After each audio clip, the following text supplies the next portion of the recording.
Olá! Hoje falaremos sobre a proposta inicial que nós temos que fazer aos nossos clientes. Nessa aula, vamos ver como fazer essa proposta e vamos ver que é muito difícil, pois pouco sabemos sobre as necessidades do cliente. Mas sempre estaremos na posição de vender um sistema ou aprovar um sistema sem ter o conhecimento completo necessário para esse trabalho. Tudo começa quando recebemos um chamado de nosso cliente. Normalmente esse chamado é um pedido ou a descrição de um problema. Veja que esse cliente pode ser externo à empresa ou pode ser dentro da própria empresa onde trabalhamos.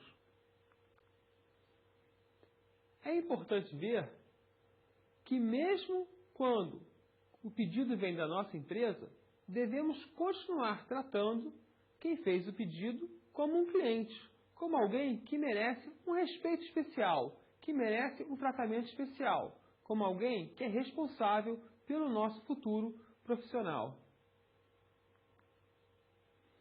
Então, o que nós temos são dois tipos de clientes, o cliente externo e o cliente interno. Quando trabalhamos em uma empresa de produção de software que realiza produtos para terceiro, normalmente estamos trabalhando com clientes externos. Mas muitos de nós, na nossa profissão, vamos trabalhar numa empresa que tem uma área de TI, como a Petrobras, por exemplo, que tem uma área de TI enorme. Nesse caso, nós desenvolvemos produtos para a nossa própria empresa e o cliente é interno. Na prática, todos são clientes. Então, tudo começa na solicitação do cliente. Normalmente, ao solicitar um software, o cliente tem ideia do que precisa que esse software faça. E, às vezes, ele construiu até um documento fazendo essa descrição. Outras vezes, ele tem um sistema já funcionando, que tem alguns problemas, e ele deseja que seja substituído. A partir desses objetos, a proposta do cliente, a solicitação, algum documento e o sistema já existente e das entrevistas iniciais, o analista deve procurar as principais motivações e necessidades do cliente.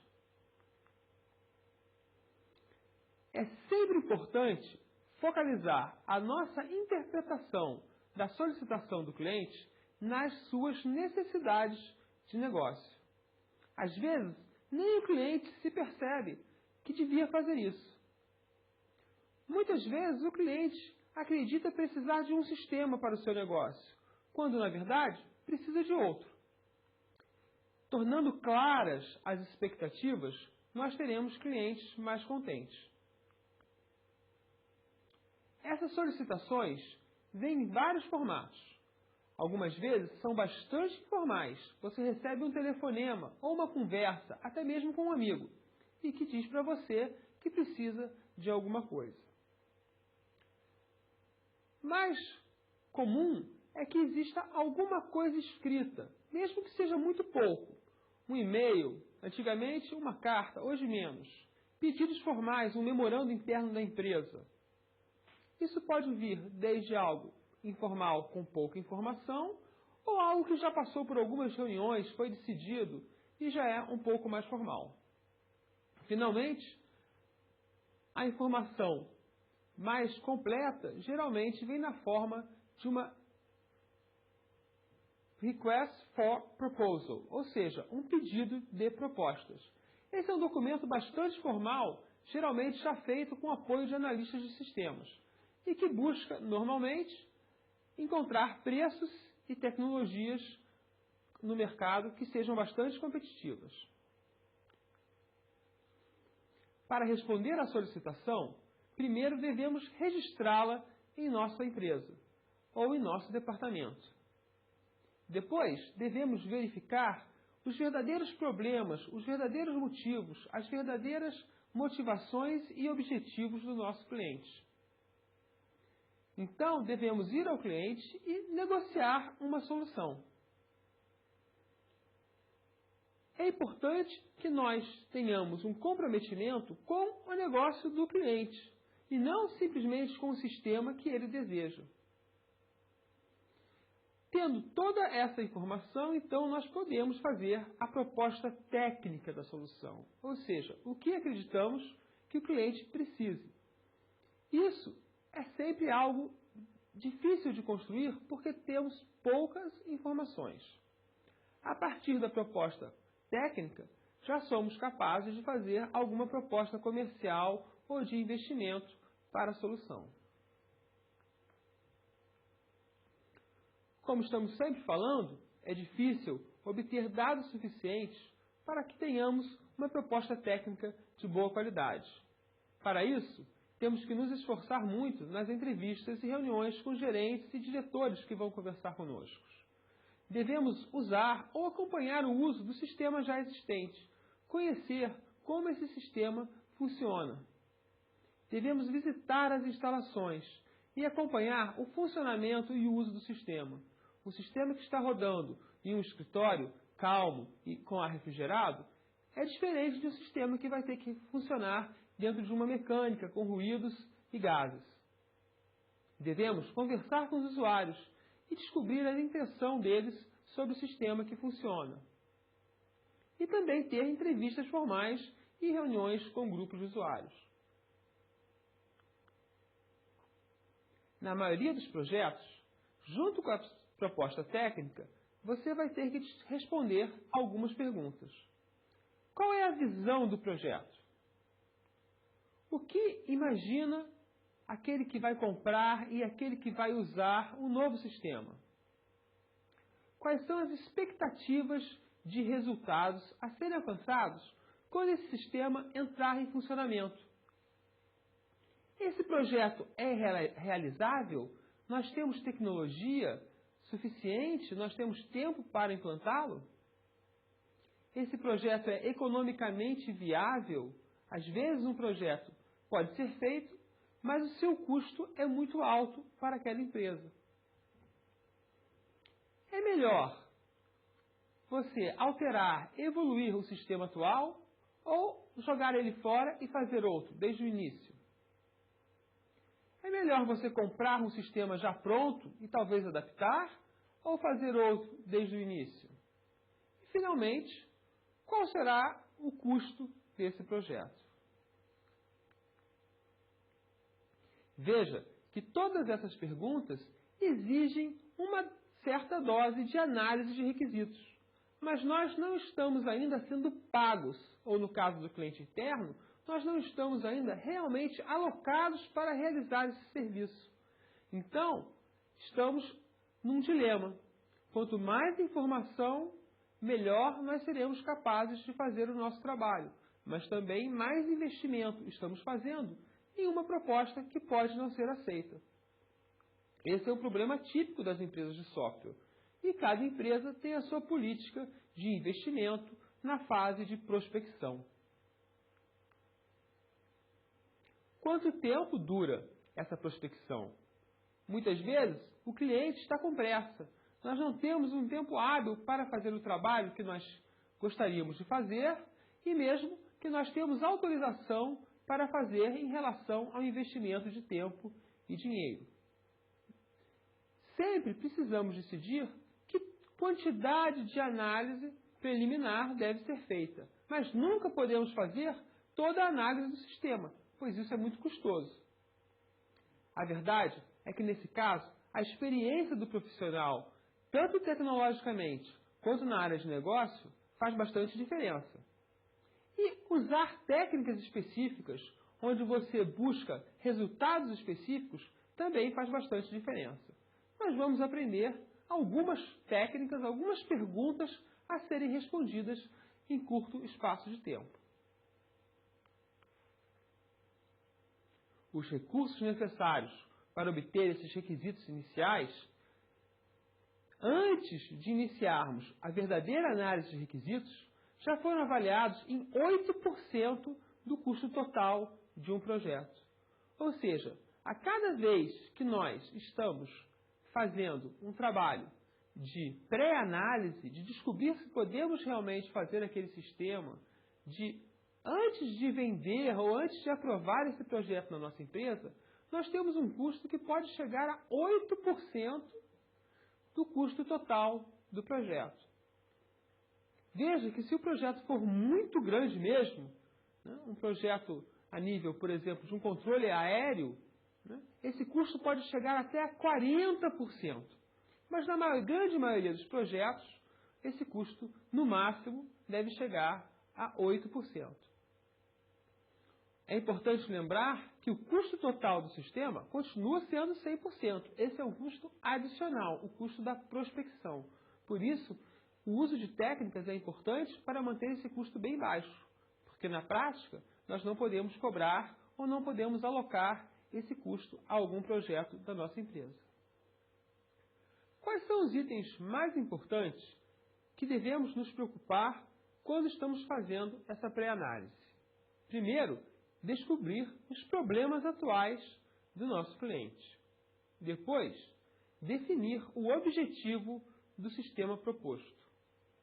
A partir dos problemas e do objetivo, nós podemos definir metas a serem alcançadas pelo novo sistema.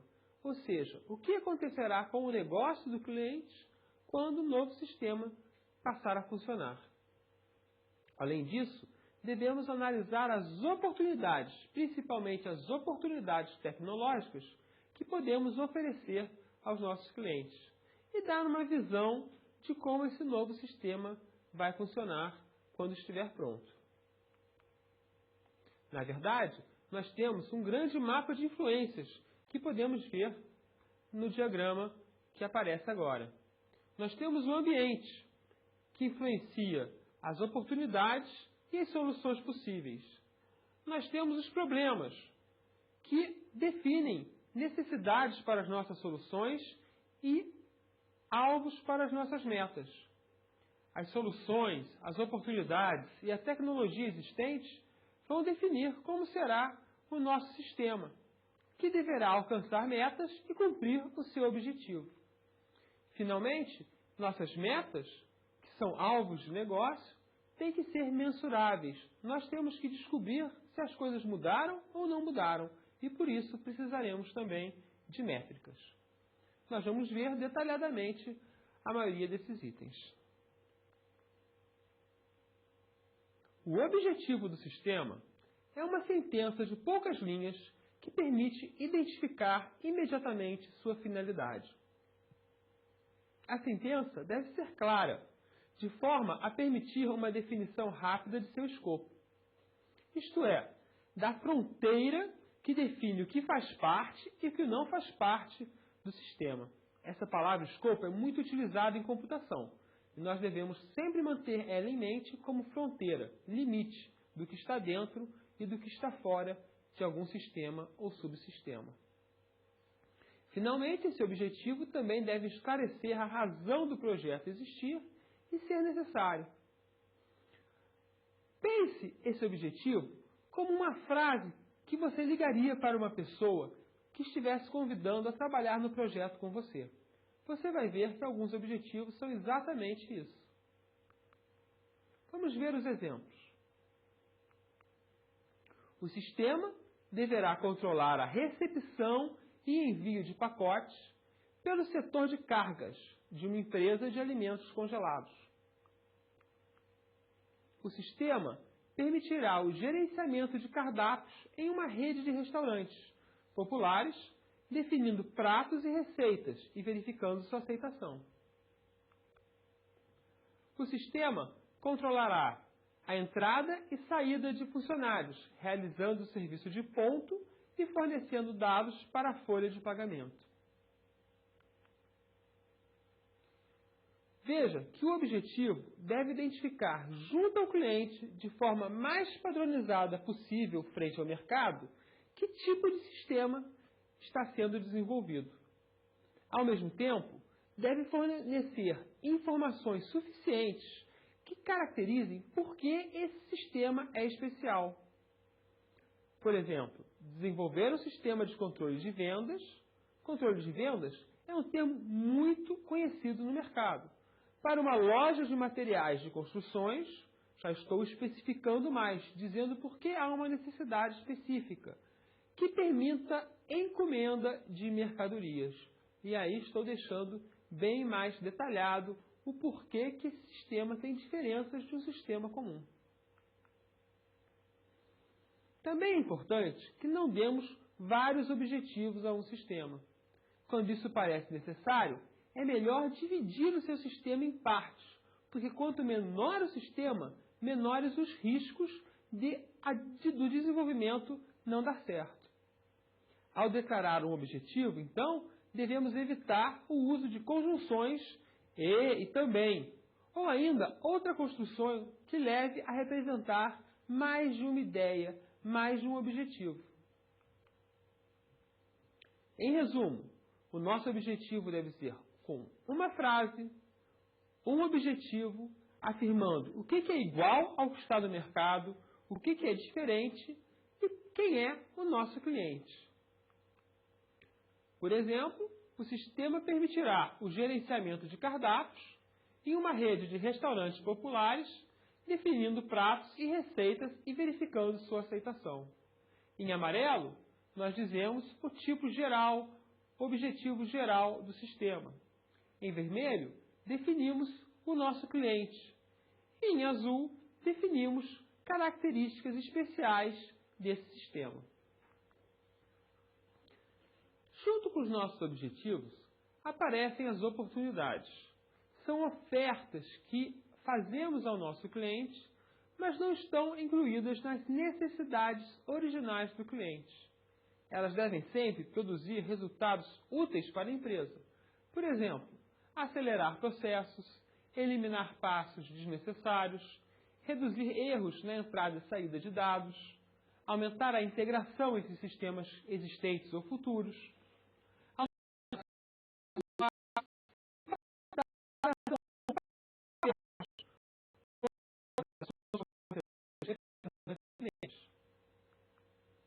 As oportunidades podem ser de dois tipos.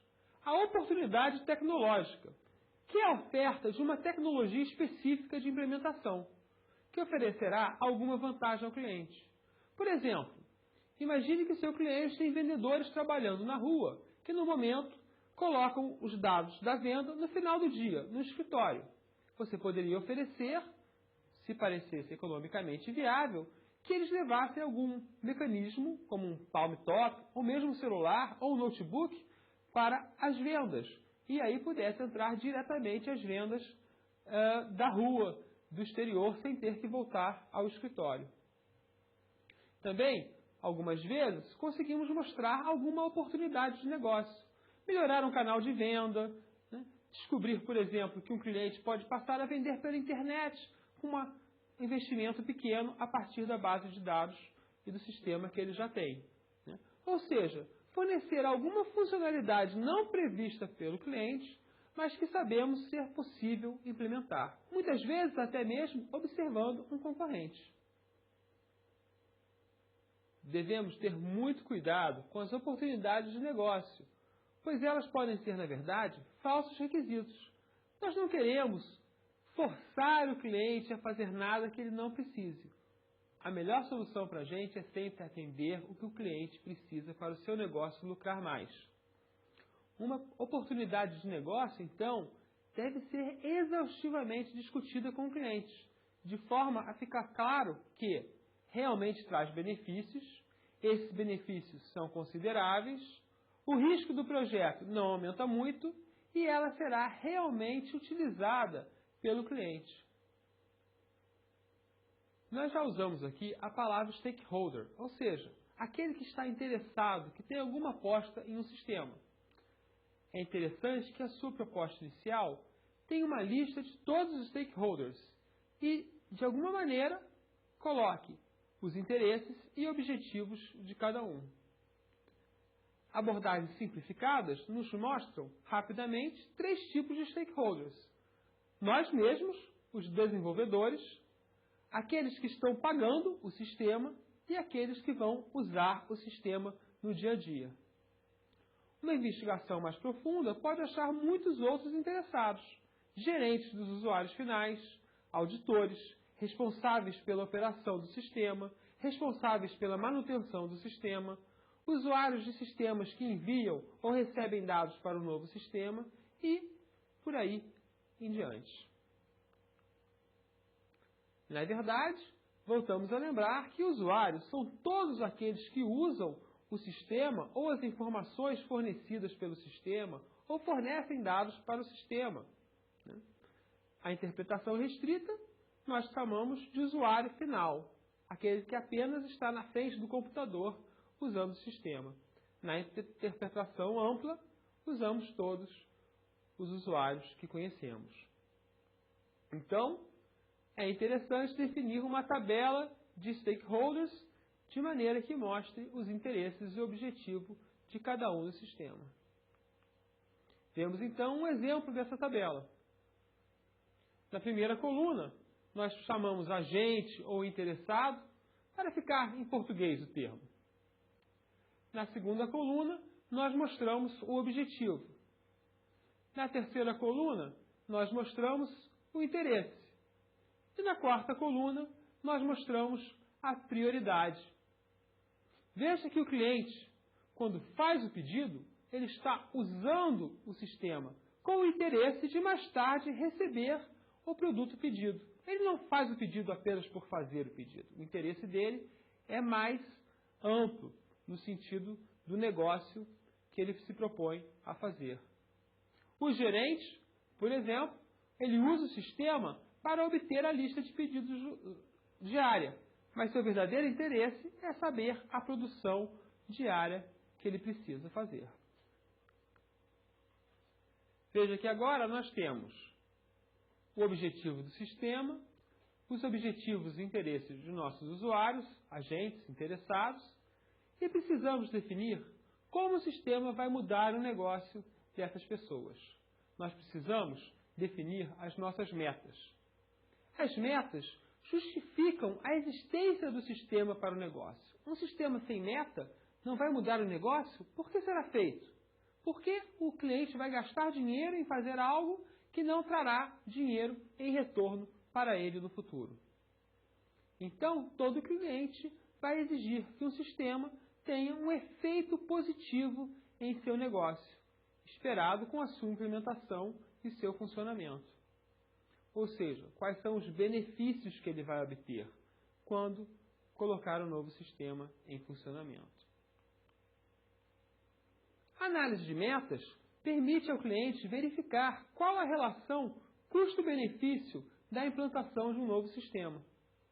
Baseado nessas metas, o cliente é capaz de fazer uma avaliação econômico-financeira, comparando o preço do sistema, ou melhor, o seu custo total de propriedade, ou seja, quanto custa fazer, manter e operar esse sistema, com o valor equivalente dos benefícios trazidos pelo seu funcionamento.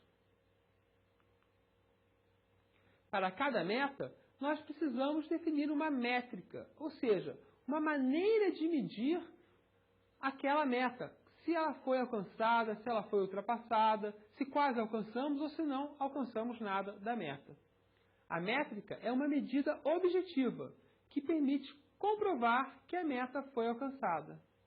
Metas que não possuem métricas, como deixar o cliente mais feliz, devem ser evitadas, ou então associadas a um instrumento de medida que permita verificar conceitos subjetivos. No caso, satisfação do cliente, uma pesquisa de opinião poderia ser utilizada.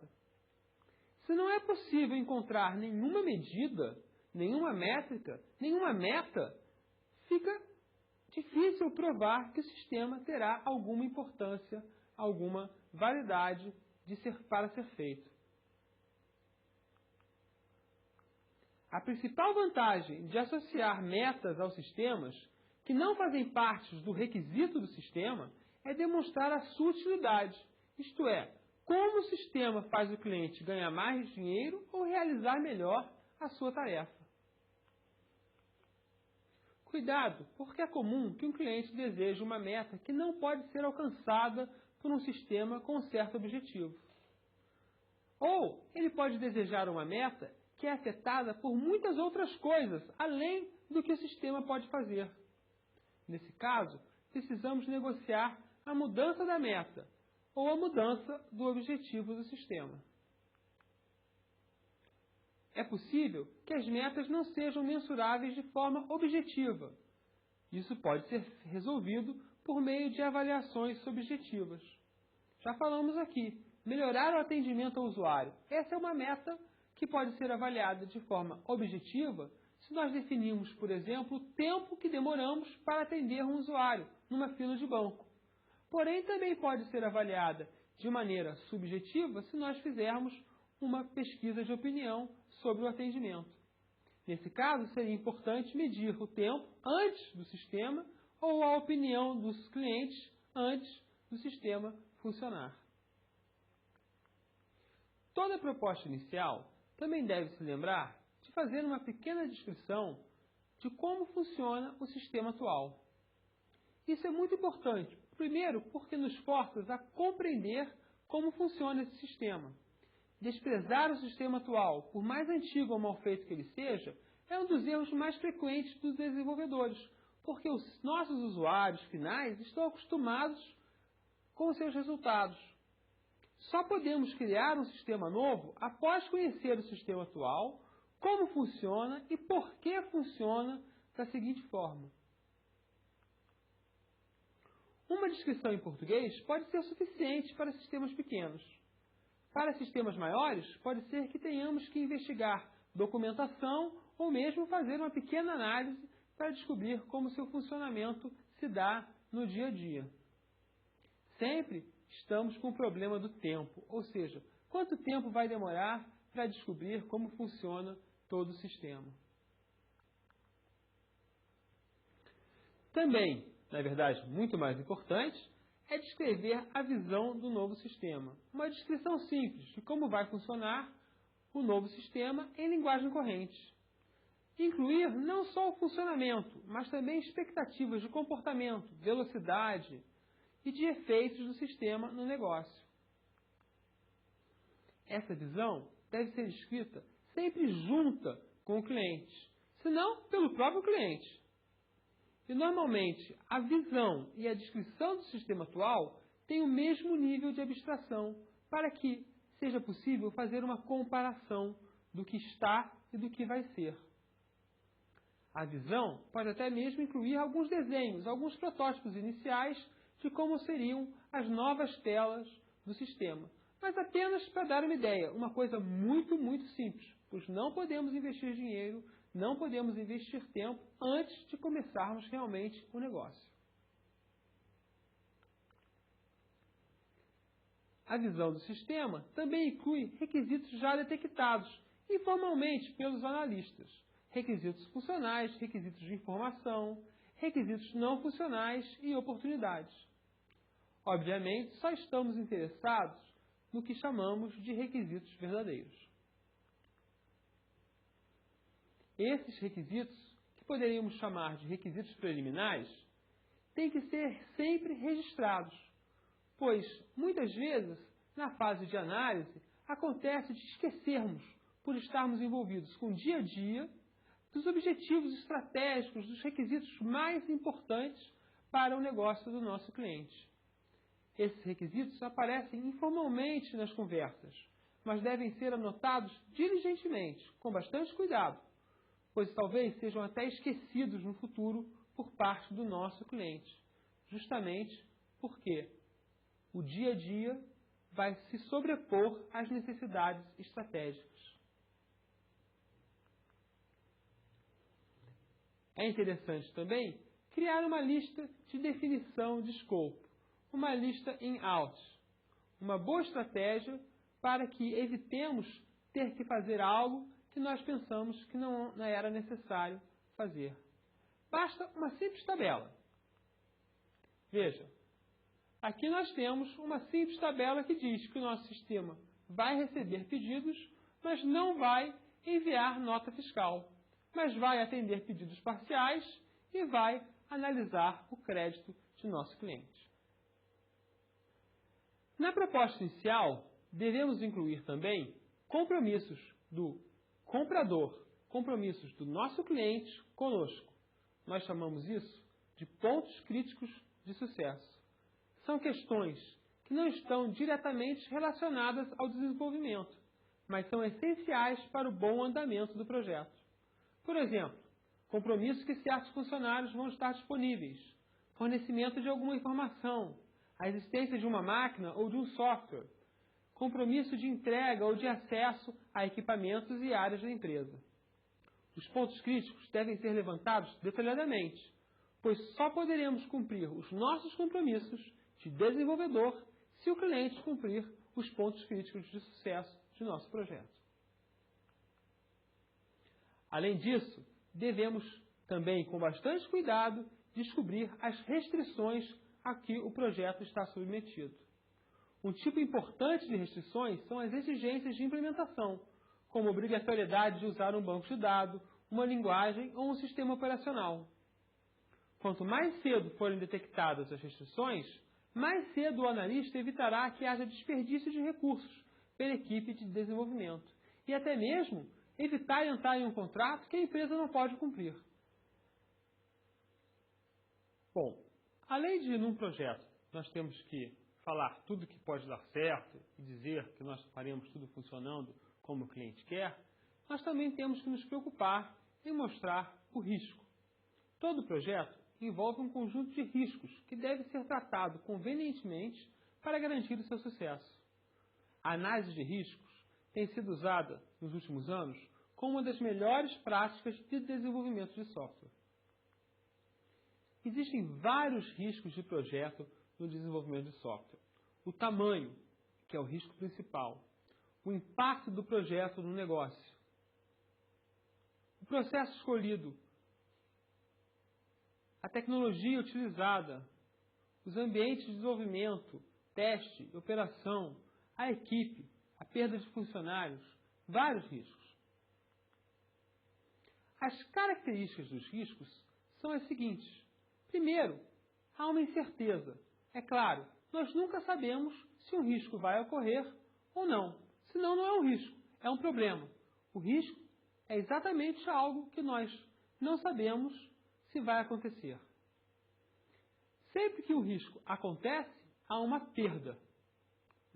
Então, ao analisar um risco, devemos nos preocupar com essas características, criando uma tabela de riscos, falando sobre qual é o risco, por exemplo, perder um funcionário importante, ou uma máquina encomendada não chegar a tempo. Uma categoria para esse risco, um risco de pessoal, um risco de equipamento, a probabilidade de ocorrer e o impacto, ou seja, a perda financeira ou a perda de tempo que acontecerá. Normalmente, o impacto é classificado em 4 níveis: desprezível, marginal, crítico e catastrófico. Catastrófico quando envolve a destruição de pessoas físicas ou jurídicas. Definida essa tabela, nós devemos priorizar os riscos. As melhores práticas indicam que devemos vigiar atentamente os 10 riscos principais, ou seja, aqueles riscos que a probabilidade e o impacto são muito altos quando multiplicados. Ao longo do projeto, nós devemos tratar os riscos. Isso significa que nós vigiaremos as condições do projeto para que o risco não ocorra ou para identificar que o risco vai ocorrer antes que ele se torne um problema muito sério. E também oferecendo soluções alternativas para a ocorrência de um risco. Finalmente, toda proposta técnica, na verdade, todo o trabalho que fazemos em análise de sistemas deve se encerrar com um glossário. O glossário é muito importante, porque vai trazer as palavras do cliente da análise para o analista, permitindo que o analista conheça o jargão, a maneira de falar e a importância dos termos do negócio de seu cliente. É muito importante enfatizar a necessidade do analista aprender a linguagem do cliente. Isso não só facilita a comunicação, mas dá ao cliente uma confiança maior no analista, Vamos dizer que o cliente começa a achar o analista mais inteligente do que ele achava no início do projeto. Então, a nossa análise preliminar que leva a uma proposta inicial deve ter as seguintes partes: um sumário executivo, a descrição da solicitação do cliente, o objetivo, problemas, oportunidades, quem são os stakeholders, metas e métricas, descrição do sistema atual, visão do novo sistema, requisitos preliminares, pontos críticos, restrições, riscos e glossário. Mas espera aí, eu não falei ainda do sumário executivo. Isso porque é a última coisa que nós fazemos. O sumário executivo é um texto breve, claro e explicativo. Ele não possui um formato pré-definido. Por exemplo, 2 ou 3 parágrafos. E ele fica sempre na capa de nosso projeto. A ideia é que ele serve como base para a compreensão dos sistemas e seus limites. É triste, mas se o cliente for ler a proposta, é só o sumário que ele vai ler, principalmente quanto mais alto na hierarquia tiver esse cliente. Se você conseguiu discutir a proposta detalhadamente com o gerente, o chefe desse gerente, um diretor, certamente vai ler por alto a sua proposta. E o presidente que tiver que aprovar a proposta vai ler apenas o sumário executivo e escutar o que seu gerente e diretores estão falando. Por isso é importante que seu sumário executivo apresente uma visão muito concisa e muito bem feita, e, para ser sincero, com um português muito bom, do que você se propõe a fazer e quanto isso vai custar. Então, nós vimos o que é uma proposta inicial e veremos mais tarde um exercício de proposta inicial.